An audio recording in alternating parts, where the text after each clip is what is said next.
Miguel John Tell Pimentel records under the name of Miguel for, I think, reasonable reasons. He is an American contemporary R&B singer and songwriter from California. He started work on his first studio album in 2004 at the age of 18 or 19. That project got shelved. His next attempt was in 2007 when he recorded a whole album, but that was shelved for legal reasons and wasn't released until 2010. But he has released four more albums since then. Hey, my name's Dan. So this was Miguel's second album, and it's not my first encounter with him because it's the second album of his that I've reviewed on this channel. The other one, I can't remember off the top of my head what the name of the other one was. And I would describe this as alternative R&B, and I think I'm gonna feel quite confident in that because other people have described it as that as well.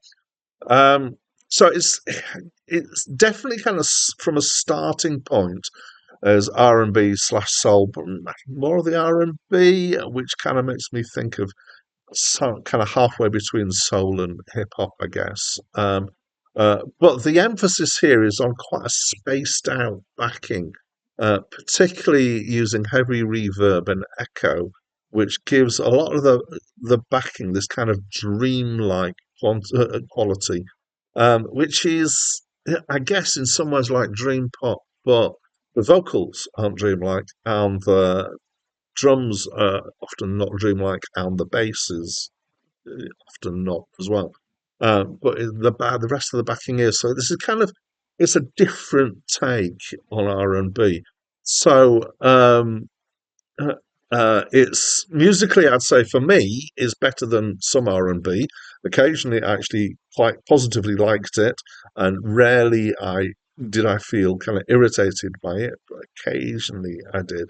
Let's examine that a bit more. So there are some things that people who know my channel will know that I've got various things that trigger me to go, to some music. So one of them is really heavy, obvious auto tune, and I couldn't hear any in there. It may well be auto tuned, but it's if so, it's been done in such a way that it's subtle.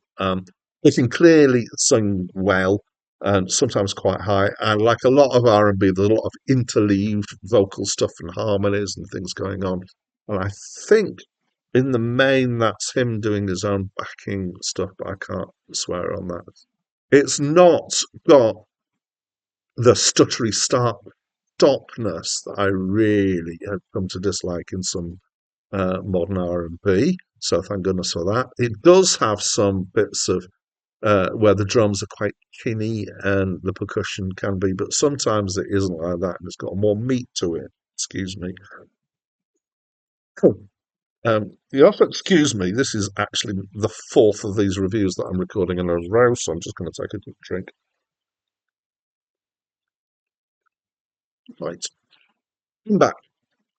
So it's very produced. It's got a lot of complex stuff going on and complex interleaving. Again, this is not unusual, I guess, for R&B, but sometimes R&B is more kind of empty apart from the vocals. There's probably quite a lot more going on here than some R&B, I would say. That it feels a bit like if sometimes you'd have an R&B track and you'd have a bridge near the end, which has got this kind of dreamy, spaced out feel. It feels like it's a whole album of that bit, kind of elongated. Lots of different versions of it. The songs are about all sorts of things. The subject matter is quite adult at times. It's mostly about relationships and sex. Sometimes it made me feel a little uncomfortable. Some of the concepts are definitely quite adult. So it's not one to play to the kids or necessarily, in front of your boss. He, the kind of general attitude here is generally more vulnerable than a lot of R&B, certainly male R&B, actually even female as well, I'd say. Um, which is, so this is a good thing. He's exploring some of his own insecurities. Is not always that good in the way he refers to women, but it could be a lot worse, and I've heard a lot worse. So it's kind of I'm a bit on the fence on this. I don't really dislike it, but I don't hugely love it. But I kind of like it a bit, really. It's kind of muted. So I look back at the review that I did of the other album of his, the name of which I still can't remember, and I gave it a 7.3. I'm giving this a 7.1 unless I suddenly change my mind. So this is a little bit less, but I think the thing that's significant here is that any R&B album that manages to get over 7 is a big deal for me. And I'm finding that, here's a guy who I've had 2 albums from him. Where I've kind of gone, yeah, actually, this is acceptable. I can deal with this. So maybe I like alternative R&B, or certainly this kind of alternative R&B, rather than mainstream R&B. There we are. That's what I think of this album. As always, I'd love to know what you think. So please do leave me a comment. And that's it from me for now.